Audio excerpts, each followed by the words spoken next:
So many male survivors don't struggle because they're weak. They struggle because they've learned to survive by being strong and independent. All right.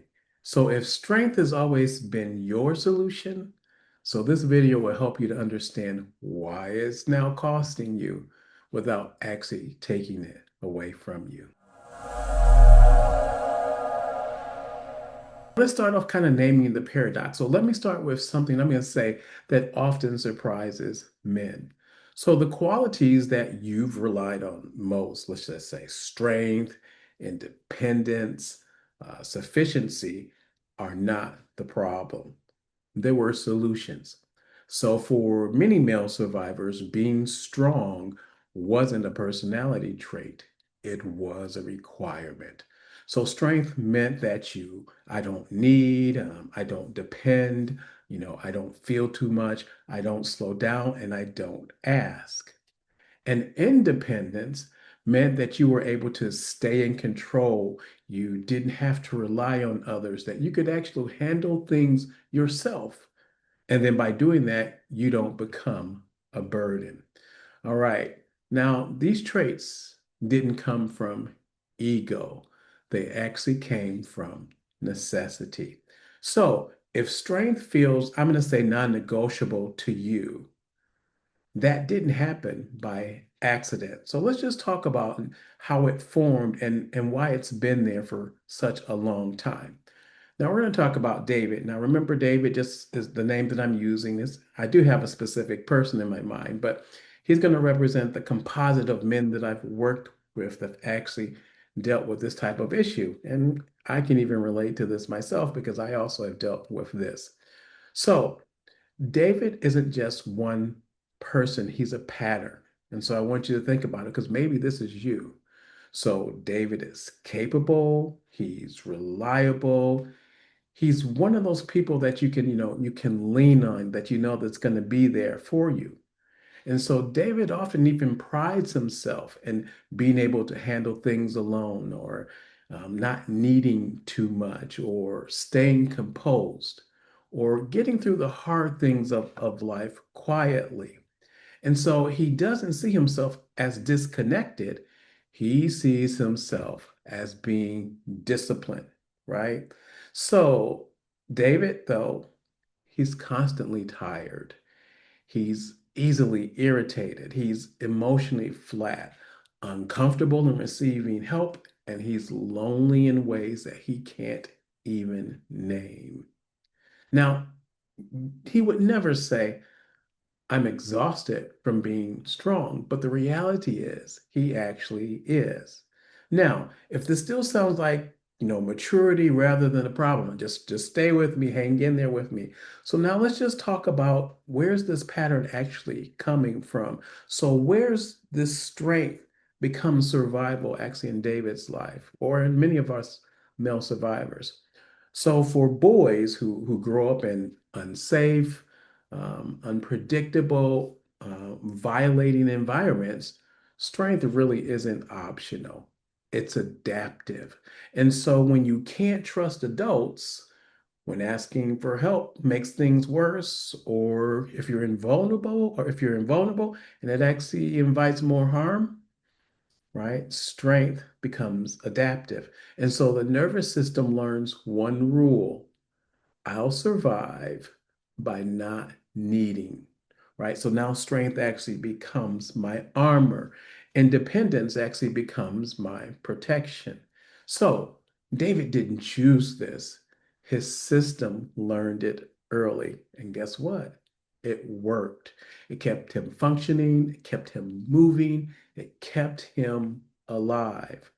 Now, what protects you, though, in childhood can quietly actually imprison you in adulthood. And so, how did that happen? How did the strength actually become a cage? So, as David grew up, the strength kind of became his default. So he pushes through instead of pausing when he needs to pause. He minimizes his pain instead of actually naming it, or he handles things alone instead of actually asking for help.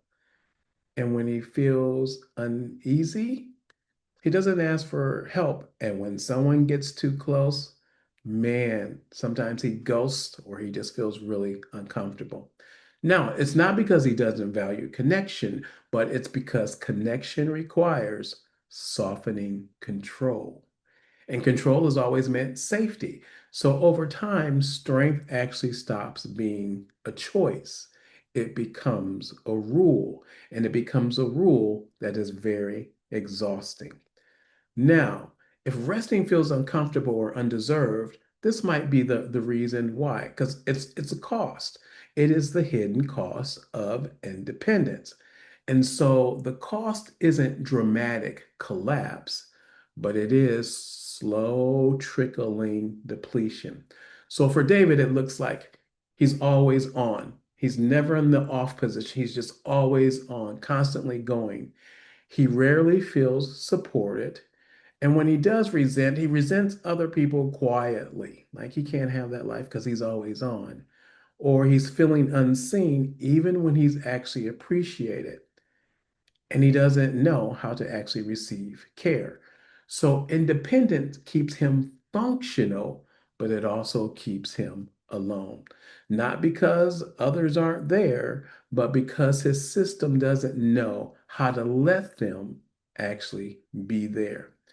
Now, if this feels familiar, okay, but still maybe hard to name, you're not missing something, right? In other words, this isn't a character issue, it's a capacity issue.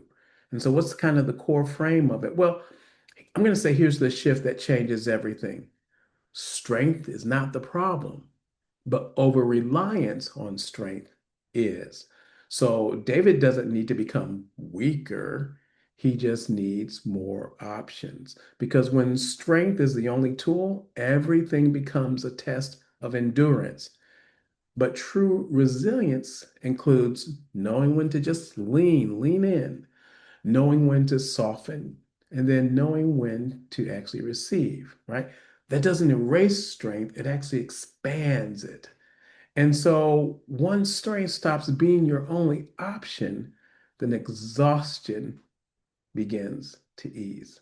So let's just talk about how do we recognize when I'm going to say strength has gone too far. I'm going to give you kind of a diagnostic question here to think about. And so here's the question I'm going to say that's worth sitting with. And so you ask yourself, do I rest because I choose to, or do I rest only when I collapse? So if rest only comes after depletion, then that means that strength has become a survival rule for you. Okay, one more question before we hear. Does receiving help make you tense? Okay. If the answer is yes, then that means that independence has become protection and it's not preference. And so this is also why if someone says, well, what you need to do is just let other people help you, it hardly ever works. Okay, so let's be clear about that. That type of advice usually falls flat. And so that's like telling the system that's built on independence to just open up without safety, right? It's going to feel like you're abandoning your armor while you're there in mid battle. And so the resistance really isn't stubbornness, it's wisdom. And that's because connection has to feel safe before it actually feels relieving. Otherwise, what happens? The strength just stays locked in place. And this is where the actual work begins, right? And so this is why Life by Design, the button's there if you want to click on it, right? And so Life by Design doesn't ask you to give up the strength, it helps you. It helps you to understand why strength became essential to build capacity for support without collapse and flexibility to a rigid survival system, not by forcing vulnerability, not by pushing disclosure, but by restoring safety first. Look, let me leave you with this. If being strong has kept you alive, it deserves respect. It deserves props, not removal. But strength that never rests eventually becomes a burden. And you don't need less strength, but you do need more ways to be safe. All right, guys, we'll see you next week.